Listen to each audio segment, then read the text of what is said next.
AP liquor కేసులో మాజీ మంత్రి వైసీపీ నేత నారాయణస్వామిని సిట్ అధికారులు 6 గంటల పాటు ప్రశ్నించారు. మద్యం పాలసీలో మార్పులు, మద్యం ఆర్డర్స్లో ఆన్లైన్ విధానం తీసేసి మాన్యువల్ తేవడంపై ప్రధానంగా విచారించినట్టు తెలుస్తోంది. ఇక సిట్ అధికారులు అడిగిన ప్రశ్నలన్నింటికీ సమాధానమిచ్చారని నారాయణస్వామి చెప్పారు.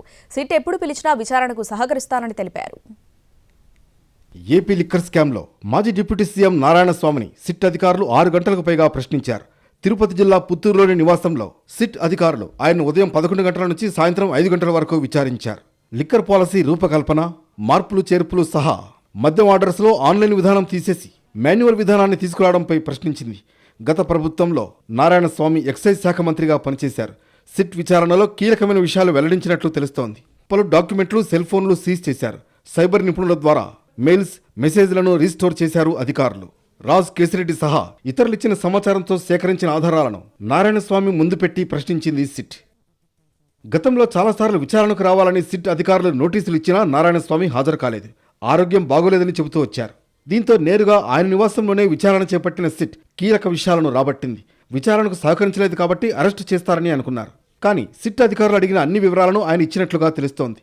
లిక్కర్ స్కామ్ కేసులో ఇప్పటి వరకు నారాయణస్వామిని నిందితులుగా చేర్చలేదు. ఆధారాలు లభించకపోవడంతో ఆయన్ను సిట్ అధికారులు సాక్షిగానే పరిగణిస్తున్నారు. లిక్కర్ కేసులో తన పాత్రేమీ లేదని నారాయణస్వామి సిట్ ముందు చెప్పుకొచ్చారు. తన మాటలను అక్కడ ఏ అధికారి వినలేదని స్పష్టం చేశారు. ఇప్పటిదాకా సేకరించిన ఆధారాలను ముందు పెట్టి ప్రశ్నించింది సిట్. ఎక్సైజ్ పాలసీలో నాడు తీసుకున్న నిర్ణయాల వెనుక ఎవరి పాత్ర ఏంటనేది ఆరా తీసింది. సిట్ ప్రశ్నలకు సరైన సమాధానాలు ఇవ్వని నారాయణస్వామి పలు ప్రశ్నలకు మౌనమే సమాధానంగా ఉన్నారని, మరికొన్ని ప్రశ్నలకు సమాధానం దాటవేశారని తెలుస్తోంది. నారాయణస్వామి మాత్రం సిట్ అడిగిన ప్రశ్నలకు సమాధానం ఇచ్చాలని, ఎప్పుడు పిలిచినా విచారణకు వెళతానని చెబుతున్నారు.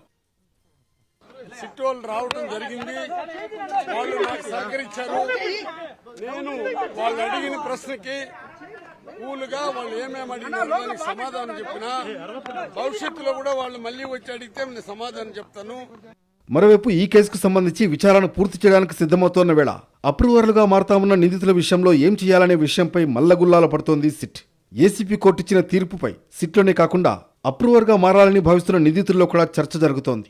సుమారు 4 నుంచి 8 మంది నిందితులు అప్రూవర్లుగా మారడానికి సిద్ధంగా ఉన్నట్లు సిట్కు ఇప్పటికే సమాచారం ఇచ్చారు.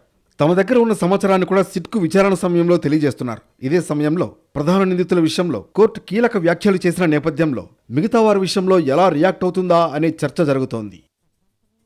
మొత్తానికి మరోసారి నారాయణస్వామి విచారణలో మరిన్ని విషయాలు బయటకొచ్చే అవకాశం ఉందంటున్నారు అధికారులు. ఆయన ఇచ్చిన సమాచారం ఆధారంగా మరికొందరిని ప్రశ్నించే అవకాశం ఉంది.